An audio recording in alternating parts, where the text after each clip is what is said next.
So what's I understand you've never heard of Burning Man before? Never heard of Burning Man. Oh my gosh! So let me tell you about Burning Man.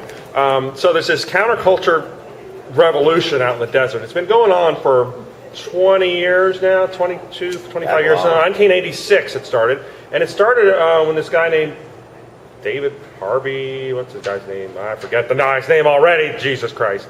And so anyway, they burned this effigy on the beach, on Baker Beach in South San Francisco.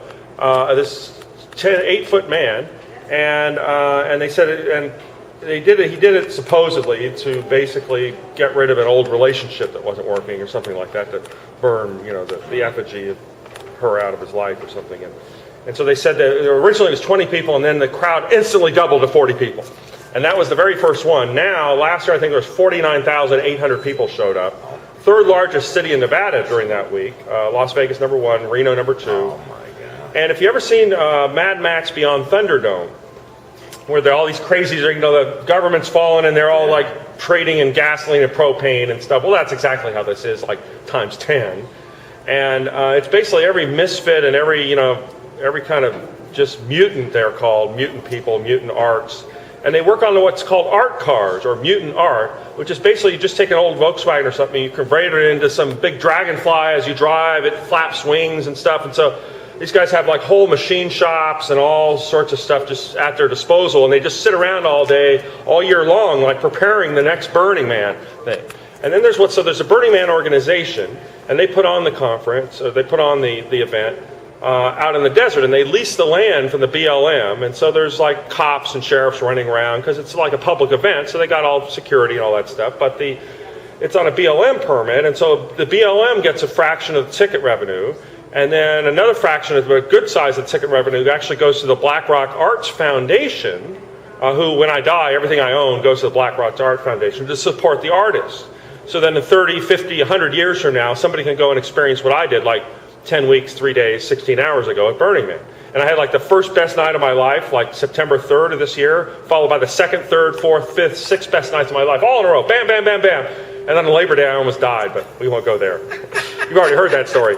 And so, oh my gosh, it's like the weirdest, most bizarre thing you've ever seen. Like Mardi Gras is like nothing compared to this. There's more people at Mardi Gras, but the craziness of the stuff goes on. And what happens out in the desert, and I've been there before, but this time I brought an air-conditioned tent with me. Runs on solar power, you blows a couple swamp coolers into it. It'll be 110 degrees outside, 70 degrees in the tent. Sleep during the day. And this is what most people do, sleep during the day if you can. And then you're up from like dusk to dawn, and there's just all these parties and crazy people, and 40, 50,000 people are just milling around. It's like a rock concert, like times 10. And there's all these art displays set up all over the place, and people, creative artists bring their stuff out there, and there's art grants. And so the Black Rocks Art Foundation is one of the largest art granting organizations in the world. They give out more art grants than like the Smithsonian or anybody else, because it's all based on the ticket prices. And so it's about $300 to get in. You can, like, tickets go on sale like in 1 month, 3 days, 16 hours or something on January 17th, I think. 13th or 17th. No, 13th. You better be there. And so, oh my gosh. So totally transformed my life, even almost dying and all that stuff. And like, then just recently I woke up in the hospital for another reason, but just my life's been like in transition. And so for somebody like me who didn't really know what they wanted to do in life, then it gave me some organization to do. You ever heard of the Leslie Speaker? No. Oh my gosh. So the Leslie Speaker is like, you have this speaker that spins around like this, and it spins around like this. You ever heard of Led Zeppelin? Yeah. Okay, well, Led Zeppelin, Aerosmith, all these rock groups used to use something called the Leslie Speaker, and it's basically just a speaker that spins around in a circle like this. And so my goal is to develop these speakers for like clubs and raves and conferences that basically is just a lazy Susan. And the speaker can go around in a circle. And so I invented all this at Burning Man, and it turns out some guy named Donald Leslie invented it like 80 years ago. And it had been trying to sell it to Hammond organ. Like all Hammond organs have this kind of speaker system in it. It's what produces that wah, wah, wah effect. And so apparently I invented something that, of course, you can't patent the sun, as Jonas Salk said when they asked him why he couldn't patent the polio vaccine. You can't patent the sun, remember that. And so this is so my whole life's transformed. I'm trying to get out of filming conferences and getting into rotary sound and rotary sound effects and infrasound, something called infrasound, the Brown sound, the God helmet. You've probably never heard of the God helmet. It's using electromagnetic radiation, like transducers in a helmet, and they induce your pineal gland. They keep they massage your pineal gland or something. It's supposed to cause hallucinations without drugs or anything. You just put on this helmet, and the reason they call it the God helmet is that 20% of the people that put it on reported having like God or Jesus materialize in front of them, and they sat there and had a conversation with them for 20 minutes until they took the helmet off, then he disappeared. 80% of the people who put the helmet on reported having some kind of religious experience. The 20% who didn't feel anything were like atheists, pragmatists, they were the skeptics of the crowd. They didn't feel anything. And so this 1973, this is 30 years ago, 35 years ago, Michael Persinger, a university up near Toronto, developed this helmet. You can still buy the helmets today for as little as $80 for 2 transducers, $140 for this. So my goal is to bring this to Burning Man and to have basically a tent where you can go and have hallucinations without any drugs. It'll be a big hit. The Sheriff's Department would love it.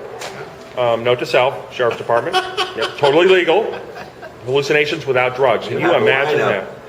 Yeah, I have them lined up. And so, oh my gosh, Burning Man, best thing ever that ever happened to me. But then, amazing thing, since Burning Man, it was like 10 weeks ago, 10, 11 weeks, almost 11 weeks ago. Since then, I've done 9 burner events since then. Because after Burning Man's over, you don't want to leave. You get what's called playa sickness, or I call it playa separation anxiety disorder, playa sad. You don't want to go home. You have, like I got home, I had nightmares, like I was still on the playa. One day my cat jumped up into bed, Punky, you can't be at Burning Man, you'll get lost. And so there's ways around it. I have a whole treatment program. When they diagnose it as a disease, I have a treatment program for it. Just come see me if you have playa sickness. And so, oh my gosh, so Burning Man just totally transformed my life. I can't wait for next year. Like I got counting down the days until... A lot of good-looking women there. Yeah, and there's a lot of naked women running around, if you're into that kind of thing. A lot of naked old men, too. That's not as attractive. Yeah. The middle-aged people don't seem to be as naked. They have like consciousness problems or something. But it's old, ugly men and young, beautiful women, luckily, for me. Now, can you go on the internet on Burning Man and yeah, BurningMan.com. We're all camping together. He's going to come with us. And I've already converted like over 100 people. And we may all camp together. Yeah, he's never heard of it. You hear it? Never. I'm doing my mission. Yeah. And so oh my gosh, so I just had the best time ever. Now I have my air-conditioned tent. In fact, I'm going to go early. I'm developing art displays, and I'm going to work with other artists, and I'm trying to be the first one on the playa this year. Now, do people come there in their RVs? Or? Yeah, RVs and their motorhomes, and they got generators, and they can crank up the air conditioning. This is why my tent had to be solar-powered, because we had spotty electricity in Entheon. Thank God for Entheon, though. EntheonVillage.com. Check it out. So wow, just unbelievable. And then I thought there would be nothing better than Burning Man. And then I went to a burner party on an Indian reservation belonging to the tribe of Hoya Indians, and oh my gosh, there was like no sheriff's department running around, and the tribal police, they were in on it. And so then it turned out I had the best night of my life on Halloween, all because of Burning Man. Yeah. And so now when I die, and in fact I have to work extra harder, Monday through Friday, extra harder. We got to work, so I can make more and more money, so I can leave it all to Burning Man. Yeah. The Arts Foundation, not the Burning Man organization. People tell me they have enough money, but I don't believe it.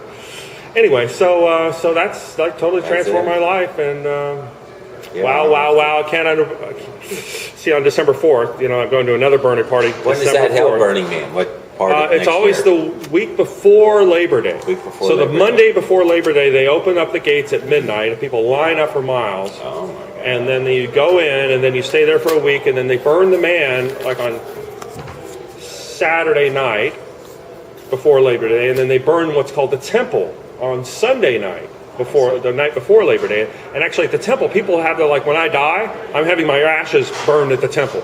Because you see boxes all over the place, right. Shipped to Burning Man. Here's my friend's ashes. He want to be burned at the temple. It's either that or be like have my ashes dropped over Burning Man, have everybody breathe me. But that's unsanitary, so we won't do that without an FAA permit. So oh my gosh, so it's like the best thing that's ever happened to me. Thank you, Burning Man organization. Thank you for the best 13 nights of my life so far. And we didn't even get into TED 2.0. These are non-burner events. 2 nights ago, I had the 25th best night of my life. because it wasn't a burner event. It's like a crop circle, a UFO event. Okay, so we're at the end of our YouTube time. So see you soon, Ted's Adventure, or if you're on Facebook, just go to tedsbook.com. See you soon. Bye.